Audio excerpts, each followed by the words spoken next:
How to pay your staff. Go ahead and give them a salary. Then type up the contract on your Electrolux typewriter, send them a turkey at Christmas, and flip your calendar ahead to 1983. 35 years from now, you'll ask your staff what they like, find their strengths, and put them in a job that rewards them financially and emotionally. Or feel free to jump ahead to 2018 now.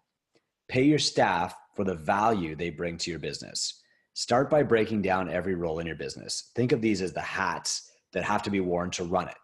Now determine the replacement value for each role. What must a person know to be good at that role? What's that level of education worth? Don't worry, there's an example coming. How much time is required every week to fulfill that role, and how will you measure success?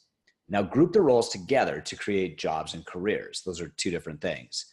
Add up all the roles in your business. Does your total payroll, including taxes and whatever benefits you're providing, equal 44.4% of your gross revenue or less? Perfect. Sign the contracts. If your payroll is more than 44% of your total revenue, panic. Just kidding. Take action to either increase your revenue or decrease your payroll. After you make the free appointment, read the salary cap. And I've got a link to that in the show notes here. If you have no idea what percentage of your gross revenue goes to payroll, call a mentor right now. Now, here's the example. Let's say a business in the farmer phase has 14 different roles. These include bookkeeping, personal training, group fitness coaching, nutrition coaching, cleaning, customer service manager, and a couple of others. We sit down with a staff member and we ask a few questions, and we teach the exact questions in the incubator program. The staff person says, I really want to make this my career. We say, fantastic, we'd love to have you. Here's how we're going to do it. And then we pull out our career roadmap tool, which we also give you in the incubator, and we start filling their cup. First, the big roles. Here's how much you can make by coaching classes in our gym. Here's how much you can make by doing personal training. We total up these opportunities, and then we turn to the smaller but still client-facing roles. Here's how much you can make if we launch a kids program. Here's how much you could make if we start a nutrition program with Healthy Steps. We add those to the bottom line. Then we turn to the other roles, which are paid hourly. We ask, do any of these roles fit into your perfect day? We pay hourly for those roles. For more, you can read a link called Specializing Your Staff, which is also in the show notes. We add all the roles together and we say, here's the opportunity. Then we say, here's how we'll get there. And here's some examples with math.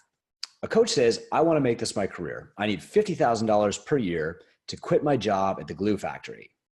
We say, fantastic. Here's how we're going to get there. $50,000 per year is $1,000 per week plus 2 weeks off. I can give you 8 classes per week. We pay $25 per class, so that's $200 per week to start.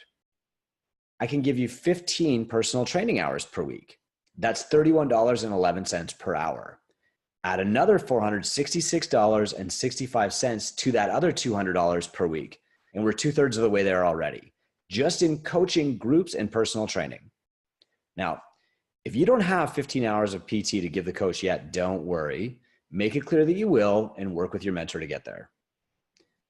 Back to the conversation. Now let's look at the other opportunities. Do you love working with kids? No. No problem. How about nutrition?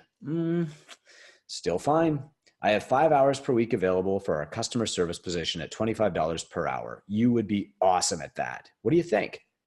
Definitely. All right. So you add $150 per week to the $666.65 from PT and coaching classes, and we're already at $816.65 per week out of our total goal of $1,000. Now you say, I have a couple of other options. The first is sales. Another is cleaning. Yet another is bookkeeping. And the coach says, I actually love cleaning. Great. We pay $15 per hour for cleaning, and we'll need around 8 hours per week. Now we're at $936.65 per week, or $46,832.50 per year. Are we getting close? And the coach says, yeah, I can start with that. Notice that the roles carry different values and they're transferable. If the staff member isn't great at one thing, it can be moved to someone else along with the pay attached. We don't believe in putting plumbers in charge of the paint department. And we really don't want to fire a great plumber simply because they suck at bookkeeping. Why group all the roles together under one blanket salary and risk throwing out the baby with the dishwater?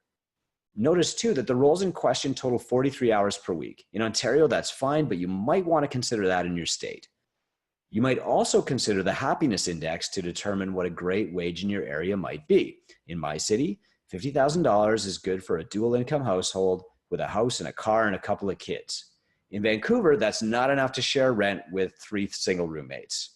But if you live in an expensive area, your rate should be high enough to keep your payroll at 44% anyway.